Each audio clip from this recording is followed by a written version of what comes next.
नमस्कार. Benjamin Netanyahu. We will change the face of Middle East. Yes, Israeli prime minister Benjamin Netanyahu ने कहा we will change the face of Middle East. Israel ने destroy कर दिया Syrian navy को. 500 times strike किया गया है इन सीरिया. मैसिव डिस्ट्रक्शन देखने को मिला है. इन तस्वीरों के माध्यम से आप अंदाजा लगा सकते हो कितनी हैवी बम्बार्डमेंट की गई है. Israel strikes Syria 480 times and seizes territory as Netanyahu pledges to change the face of Middle East. और न केवल नेवल शिप्स को डिस्ट्रॉय किया गया है, all across Syria army bases को भी टारगेट किया गया है. Israel carries out dozens of air strikes across Syria reports से. और इजराइल ने भी इस अटैक्स को कंफर्म.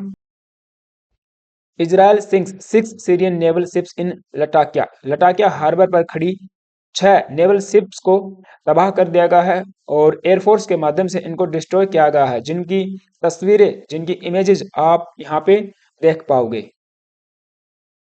आप सोच सकते हो कितना मैसिव ये अटैक रहा होगा. सीरियन नेवल ऑफिसर्स को रिटेलिएटरी एक्शन लेने का मौका ही नहीं मिला. और अब आप कहोगे कि ये सब हुआ कैसे, तो चूंकि आप सबको भी पता होगा सीरिया में ये डिक्टेटर बशर अल असद देश छोड़कर भाग चुके हैं. Assad flees rebels takes Syria और एचटीएस लेड अपोजिशन फोर्सेज ने दमेस्कस को कैप्चर कर लिया है. सीरिया लंबे समय से सिविल वॉर में उलझा हुआ है, लेकिन यहाँ इस मैप के माध्यम से 2024 के समीकरण आप समझिए. 2024 में 10,000 कॉन्फ्लिक्ट्स इवेंट हुए हैं in Syria, making Syria relentless turmoil. And last 11 days का जो चेंज हुआ वो सीरिया में कुछ इस प्रकार से है. 30 नवंबर को अलेपो शहर को कैप्चर किया गया था एचटीएस लेड अपोजिशन फोर्सेज के द्वारा. इसके बाद ये पहुंचे इदबिल और 5 दिसंबर को इन्होंने हमा शहर को कैप्चर किया, जो कि एक बड़ा अगेन शहर है. एंड 7 दिसंबर को इन्होंने होमा शहर को कैप्चर किया. आगे बढ़ते हुए इन्होंने 8 दिसंबर को दमेस्कस को अनेक्स कर लिया, या कहें कि कैप्चर कर लिया.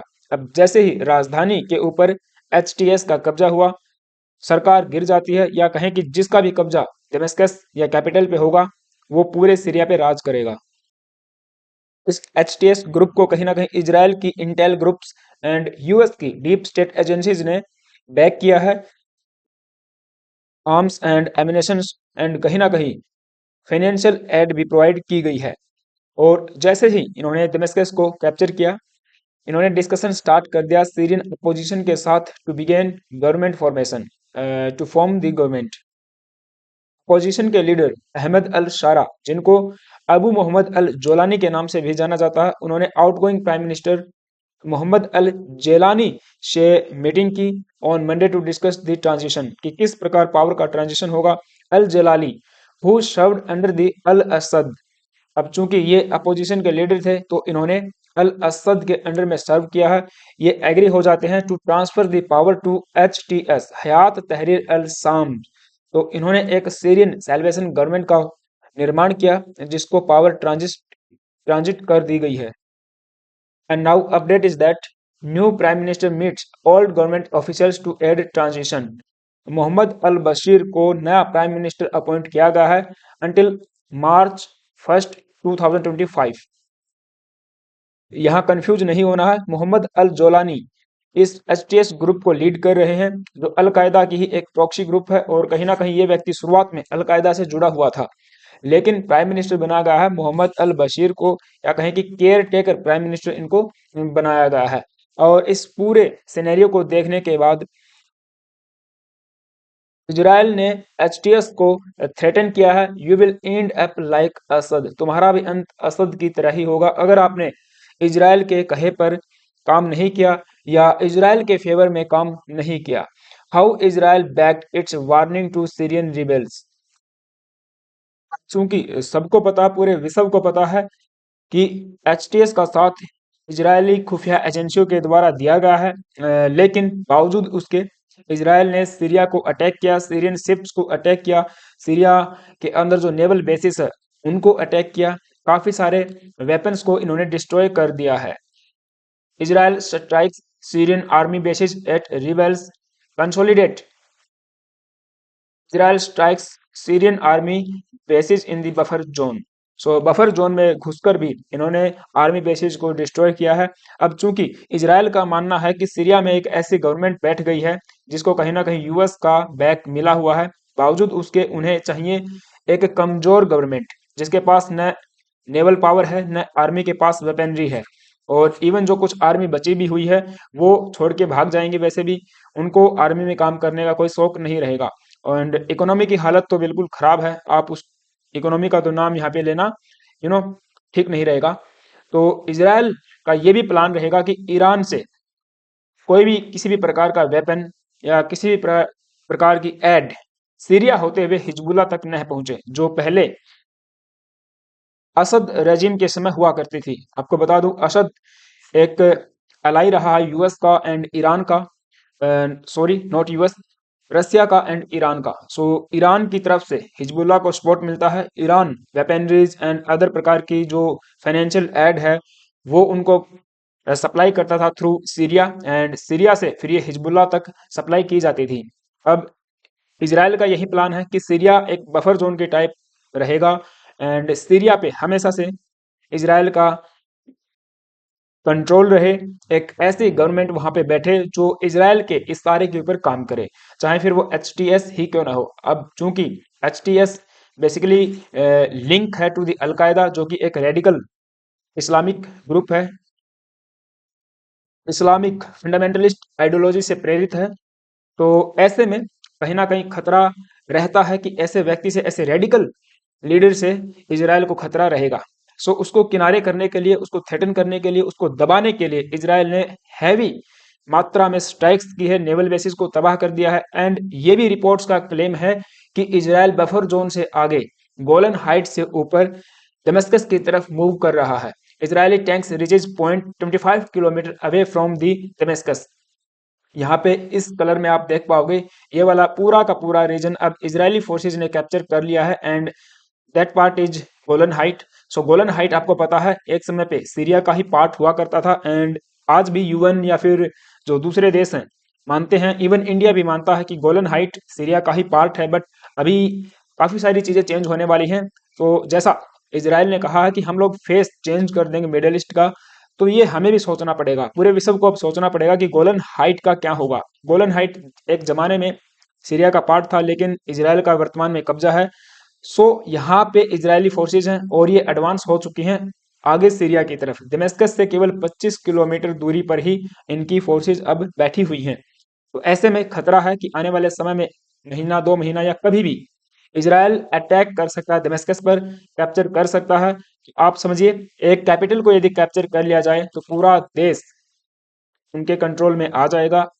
अगर पूरा देश भी नहीं तो एटलीस्ट मोस्ट पार्ट हम कह सकते हैं वो इजराइल के कंट्रोल में होगा, या जो भी दमेस्कस पे, जो भी कैपिटल पे राज करेगा वो उसके कंट्रोल में होगा। और इसी स्ट्रेटजिक कैलकुलेशन के बाद इजराइल सीरिया के major strategic weaponry stockpiles को डिस्ट्रॉय कर रहा है। यहाँ पे न्यूज आप देख पाओगे, Israel says its air strikes destroyed most of Syrian या Syria's strategic weapon stockpiles. And north में ऊपर आप देखोगे तो तुर्की भी अब एक्टिव हो चुका है। तुर्की ने ड्रोन के माध्यम से स्ट्राइक्स की है अनोदर कॉन्वॉय के ऊपर जो कैरी कर रहा था मिलिट्री हार्डवेयर इन नदन सीरिया। सो ऊपर वाला जो पार्ट है ये वाला आप देखिए, ये कुर्दिश फोर्सेस के द्वारा लेड किया जाता है या उनके कंट्रोल में है। और ये वाला जो पार्ट है, ये वाला एंड दैट पार्ट, ये तुर्किश बैक्ड सीरियन रिबेल्स के अंडर में है या उनके कंट्रोल में है। तो यहाँ पर तो तुर्की अटैक नहीं करेगा, लेकिन इस बैंगनी रीजन में आप देखोगे तो तुर्की के द्वारा कई बार अटैक जो किया जाता है, ड्रोन्स के माध्यम से भी स्ट्राइक्स की जा रही हैं। तो सीरिया का जो नक्शा है वो अल्टीमेटली आने वाले समय में चेंज होकर ही रहेगा। हो सकता है यहाँ पे 2 या 3 देश नए बनकर उभरे। दमेस्कस को तो कब्जा लिया गया है, तो ये वाला रीजन जो कुर्दिश फोर्सेस के अधीन है, तो वो कुर्दिस्तान एक नया देश चाहते हैं, हो सकता है उसका भी निर्माण हो जाए।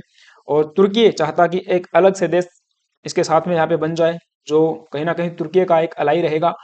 सो ऐसे में देखना होगा कि कितने देश अब सीरिया से मिलकर बनने वाले हैं। तो ये एक अनदर चीज रहेगी। लेकिन इजराइल का कहना है कि हम लोग पूरे मिडिल ईस्ट का ही नक्शा चेंज कर देंगे। अब इसमें नक्शा चेंज करने के लिए इन्हें कैप्चर करना पड़ेगा सीरिया को, लेबनान को, ऊपर ईरान, इराक को एंड कुछ हिस्सा सऊदी अरेबिया का, इसके अलावा आप देखोगे तो तुर्की का भी कुछ हिस्सा, और इसके अलावा इजिप्ट जो रेड सी के नीचे रहने वाला है, इजिप्ट, उसको भी कैप्चर करने का प्लान है इजराइल का। सो एक ग्रेटेस्ट इजराइल का कॉन्सेप्ट यहाँ पे निकल कर आता है, जिसको यूएस भी कई बार बैक कर चुका है, या फिर यूएस नहीं कहेंगे तो डोनाल्ड ट्रंप का नाम ये अवश्य ही आएगा। डोनाल्ड ट्रंप भी पहले कह चुके हैं कि इजराइल का जो नक्शा है वो छोटा है, उसको बड़ा बनाने की जो है जरूरत है। We need a greater Israel. So greater Israel का कॉन्सेप्ट ये रहेगा कि ये वाला पूरा जो मिडल ईस्ट है, इसके बहुत सारे देश इजराइल का पार्ट होंगे। We are changing the face of the Middle East. So यहाँ पे आप देख पाओगे ये कुछ इस तरह का नक्शा बनेगा ग्रेटर इजराइल का। और इनका कहना है यहूदियों का कि देखिए ग्रेटर इजराइल का जो कॉन्सेप्ट है ये गॉड के द्वारा प्रोमिस्ड लैंड है। हमारे जो गॉड है, इनके अलग से जो ज्यूइश के जो गॉड हैं, उनके द्वारा प्रोमिस्ड लैंड है इस धरती पर, कि ये वाला जो रीजन है ये यहूदियों के द्वारा ही कंट्रोल में रहेगा, उनके द्वारा इसके ऊपर राज जो है किया जाएगा। सो ट्रम्प का भी ये एक अनफिनिश्ड बिजनेस है फॉर द ग्रेटर इजराइल, क्योंकि 2016 से 20 के बीच में वो ये काम नहीं कर पाए। अब हो सकता है 2024 से और 2028 तक जो इनका टेन्योर रहेगा उसमें ये ग्रेटर इजराइल को मटेरियलाइज करें, या उसके लिए कोई ना कोई जो है प्रयास करें। प्रयास तो होगा, ये तो आने वाला समय जरूर हमको बताएगा कि प्रयास तो होगा, क्योंकि अभी से ही बेंजामिन नेतन्याहू ने कहना शुरू कर दिया है कि जो गोलन हाइट्स है वो इजराइल का पार्ट है, और वो हमेशा से ही इटर्निटी, अनंत तक इजराइल का पार्ट रहेगा। Benjamin Netanyahu says Golan height will remain part of Israel for eternity. So Golan height के ऊपर अब जो ग्लोबल स्टांस है वो कहीं ना कहीं चेंज होता हुआ आपको नजर आना शुरू हो जाएगा। अब चूंकि सीरिया सीरिया में एक गवर्नमेंट नहीं है, एक स्टेबल गवर्नमेंट नहीं है, डिस्टेबलाइज हो चुका है, वहां पे किसी भी प्रकार का पावर ट्रांजिशन अगर होता भी है तो गोलन हाइट्स को वापस नहीं ले पाएगा। इवन जो कैप्चर अभी किया गया है रीजन, शायद उसको भी वापस से न लिया जाए। तो ऐसे सक्षम नहीं है सीरिया, ना ही पूरा विश्व इस झमेले में आई थिंक पड़ना चाहेगा। अब रूस यहाँ पे किनारा कर चुका है, हालांकि ऑफिशियल्स का कहना है कि ठीक है हम लोग सीरिया के साथ में हैं, एंड लेकिन ये उस सीरिया के साथ में है जिसको लीड कर रहे थे असद। अब असद यहाँ पे नहीं है तो ये सीरिया से पीछे हट जाएंगे। ऐसे ही ईरान का यहाँ पे स्टांस रहेगा। अब यूएस है, ठीक है, उन्होंने तो पूरे इस खेल को रचा ही है। सो अब इसमें आप देखोगे जो ग्लोबल प्लेयर्स हैं जो इन्वॉल्व हैं सीरिया में before and after the Asad, उसमें यूएस शामिल है, इजराइल शामिल है, इसके अलावा तुर्की शामिल है, ईरान और इराक दोनों देश यहाँ पे शामिल है, एंड लेबनान का भी यहाँ पे नाम लिया जा सकता है, क्योंकि लेबनान के भी इंटरेस्ट कहीं ना कहीं यहाँ पे शामिल होते हैं। सो ये फिलहाल के लिए न्यूज़ थी। आपका क्या मानना है कि ग्रेटर इजराइल का जो कॉन्सेप्ट है वो कैसे मटेरियलाइज होगा, या फिर वो एक सपना ही बनकर रहेगा? और अब आगे फिलहाल सीरिया का क्या होगा? लेकिन इसके ऊपर कोई बड़ी अपडेट आती है तो हम लोग जरूर आपको इत्तला करेंगे। लेकिन उससे पहले आप सभी से एक छोटी सी रिक्वेस्ट भी है, यदि आप चैनल पर नए आए हो तो प्लीज गाइज एक सब्सक्राइब करना एंड बेल आइकन को प्रेस करना। वीडियो अच्छी लगी तो एक लाइक भी करना, एंड मेरे लिए कोई सुझाव है तो वो भी कमेंट बॉक्स में, you are most welcome. Thank you guys, have a nice day.